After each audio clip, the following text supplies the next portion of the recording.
Le droit à l'information. Nous avons droit de connaître. Tout ça, on doit accueillir. Je pense que nous pouvons commencer par là. Elle peut venir pour son allocution. Nous invitons d'abord IAF, le représentant des IAF.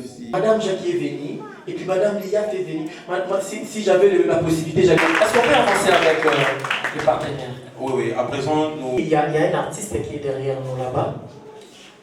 L'artiste est Jack. La Fondation Mwimba Texas appelle les autorités publiques à renforcer les politiques de protection sociale, l'accès aux soins dermatologiques, la disponibilité des produits solaires, l'accès à l'éducation, ainsi que les actions professionnelles de personnes vivant avec albinisme.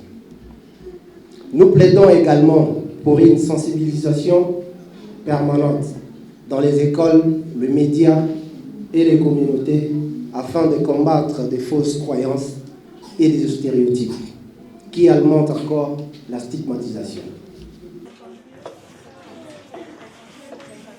Merci beaucoup.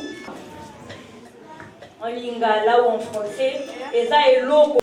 Nous savons tous, ce que je dois faire. Droit, puisque nous parlons d'un monde inclusif, et faire des choix, poser des choix, c'est en ce qui concerne la santé reproductive. Parce que ça fait partie. La journée dédiée à la sensibilisation à l'albinisme est une journée qui rappelle aux albinos particulièrement leur dignité, ce que moi je mets toujours en avant, leur dignité ainsi que leurs droits. Leur dignité parce que être albinos ne pas donner à tout le monde d'abord, mais ce qui ne fait pas d'eux des hommes à part. Ce sont des hommes à part entière et ils ont droit à cette dignité qui souvent leur est retirée et ou soit refusée d'ailleurs. Il y a plus de jeunes ici, c'est-à-dire des jeunes qui sont vigoureux. Bonjour à tous. Un prof ou un pronom. Que ce soit plutôt, il y a des interruptions, il n'y a pas de problème, si vous pouvez poser. Et les devoirs, ils ont ensemble les obligations vis-à-vis des autres. Le premier droit, c'est droit à l'information. Soyez pour le moment, parce que pour ce lobby, on sait qu'on a droit. Attention, on sait les nous allons vite survoler, on va parler, on a déjà défini. Je vais recommander une fondation avec laquelle je travaille, elle s'appelle Corbeta. Si vous...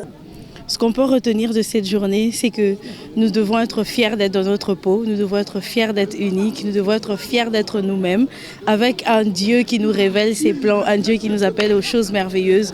On ne peut pas du tout se limiter. Nous sommes des personnes à part entière, nous sommes des personnes à qui Dieu appelle à faire des grandes choses et nous devons absolument avoir confiance non seulement en Dieu, mais aussi en nous-mêmes et à ce qu'il a placé en nous. Donc c'est pour une raison que nous existons, c'est pour une raison que nous sommes ici et surtout c'est pour une raison que nous sommes tels que nous sommes. Donc je suis sûre que tout type de personnes avec albinisme, que ce soit de type 1, type 2 ou peu importe le type d'albinisme, nous sommes capables d'apporter quelque chose de bien à notre société, pourquoi pas à notre nation.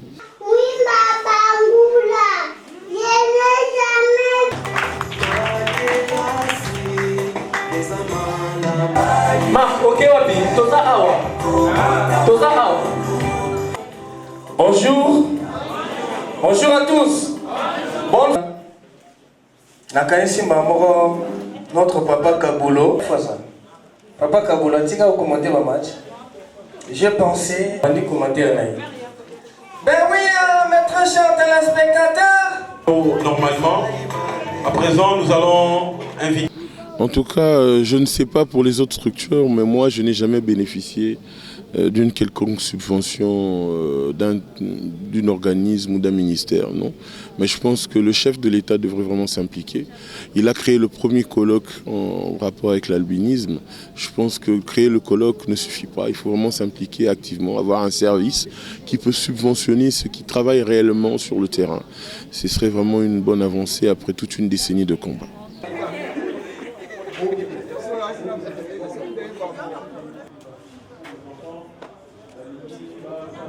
mauvais pour...